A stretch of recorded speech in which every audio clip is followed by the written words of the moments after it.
Hello, welcome back to the Gothic Arts channel. We have some actually pretty good Star Wars news today, and we're going to be talking about that and Detective Pikachu, this new live-action Pokemon movie that's coming out, and also going to say goodbye to Stan Lee. Anyway, let's start with Star Wars. Pedro Pascal to lead the Mandalorian series. I'm pretty damn happy with this. I really like that actor. If you don't know who he is, if you watched Game of Thrones, he played the Viper in that. He was also the character Whiskey in The Kingsman 2. Yeah, I really liked him in both those roles, so I'm really happy that he's going to be playing the Mandalorian, the lead. Now I'm even more pumped about this show. I was kind of doubting it for a while there. I was like, oh man, who are they going to cast, in the lead? But I'm glad it's Pedro Pascal. So let's go through this article real quick. Variety article. Pedro Pascal has been tapped to star in the Star Wars television series The Mandalorian, which is expected to premiere on the Disney streaming service Disney+. I don't know why Disney has to do this. They're kind of trying to make their own streaming service. Like, I already have Netflix and Hulu and probably something else I don't even know about that I'm making payments on every month. But Pascal's name had previously been rumored for the role, but sources say he was one of the many actors being considered. Now, insiders tell Variety that he has been offered the role and negotiations are underway.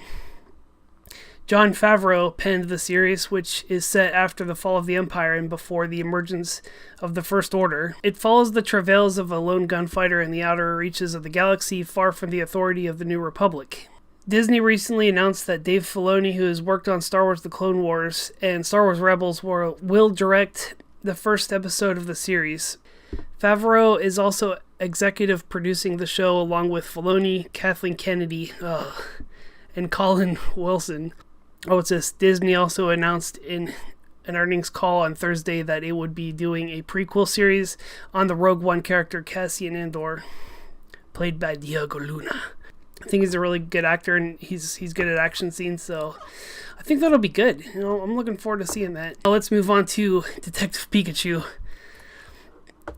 Before I go through this article, I guess I give you my experience on Pokemon. Every kid that grew up in the 90s like me knows and loved Pokemon, at least every kid that I knew. Seeing this was actually really crazy, like how they brought them kind of into the real world. He kind of looks kind of furry. Looks like a furry. Not that kind of furry, but. So I grew up playing Pokemon Yellow on the Game Boy Color. And I put many hours into Game Boy Yellow. I freaking loved that game whenever I was a kid. So I was a big fan that way, at least in the gaming part of Pokemon. I watched the show sometimes, but I wasn't into the cards. I was playing Yu-Gi-Oh. I was a little nerd. I was never expecting to see a Pikachu with Ryan Reynolds' voice attached to it. That was kind of that was a little bit off-putting at first, but you kind of. After you hear him say a couple lines, you get used to it. But I think it looks interesting. I'm going to definitely check it out. A lot of Pokemon fans are kind of pissed about it. For some reason, I don't know. We'll go through this article and I'll let you know what's going on. Detective Pikachu, why fans are so upset about the new Pokemon film. The great Pikachu reduced to what looks like a hamster. Jigglypuff looking like a wet teddy bear. It's easy to see why the trailer for this new adaptation has caused controversy. So, no Hollywood adaptation of a childhood favorite ever quite lives up to its expectations, but the trailer for the live-action Pokemon Detective Pikachu film has gone too far, causing controversy, shock, and deep sorrow among longtime Pokemon fans like me. Alright, well, hey, if they don't like it, they're the fans, man. Did director Rob Letterman really need to reduce these previously magnificent characters to the status of common household pets? The great Pikachu, the best friend of Pokemon's main protagonist Ash, the only Pokemon to have starred in every episode, film, and special version of the franchise. The Pokemon that brings Ash back from the dead with his tears in the first film. I didn't see the first film. Spoiler. Has been reimagined as something resembling a hamster. A hamster! The lesser of all rodents in a lifespan of less than 5 years on average.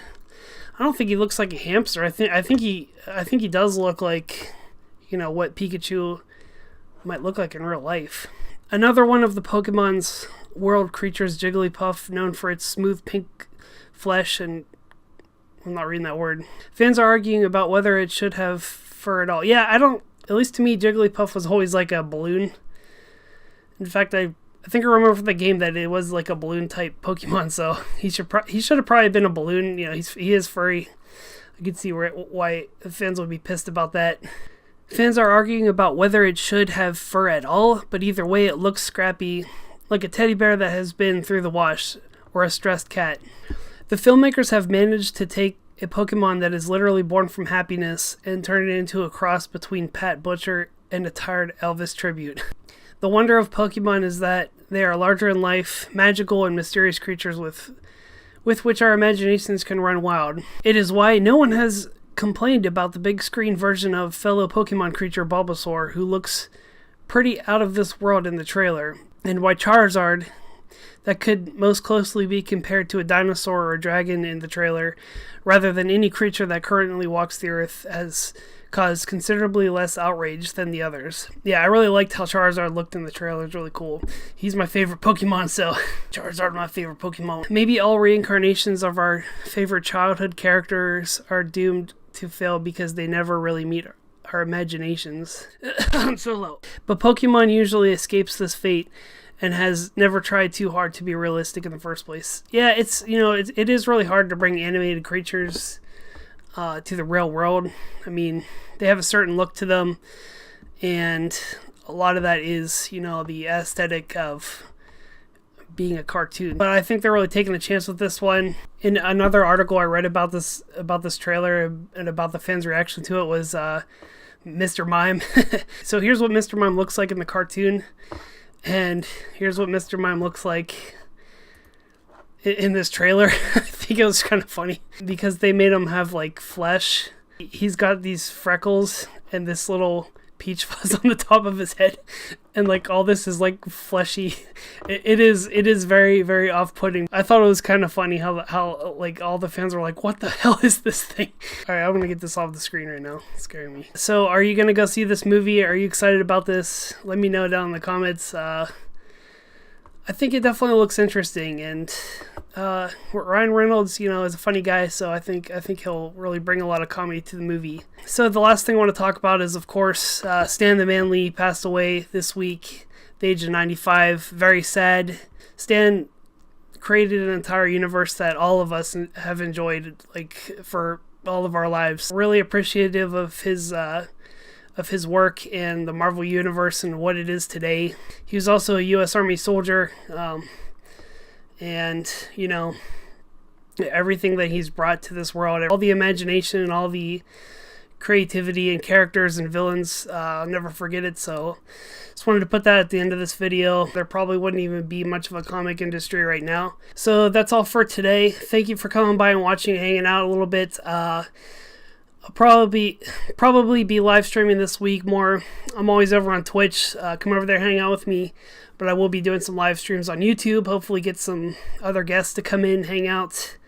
If you haven't yet, go check out my Indiegogo, The Lost Prince, and give that a look. Let me know what you think about that. And we'll be watching this. Definitely, I'll be making more Indiegogos unedited. I kind of like doing that series. So yeah, have a good one, and I'll see you next time.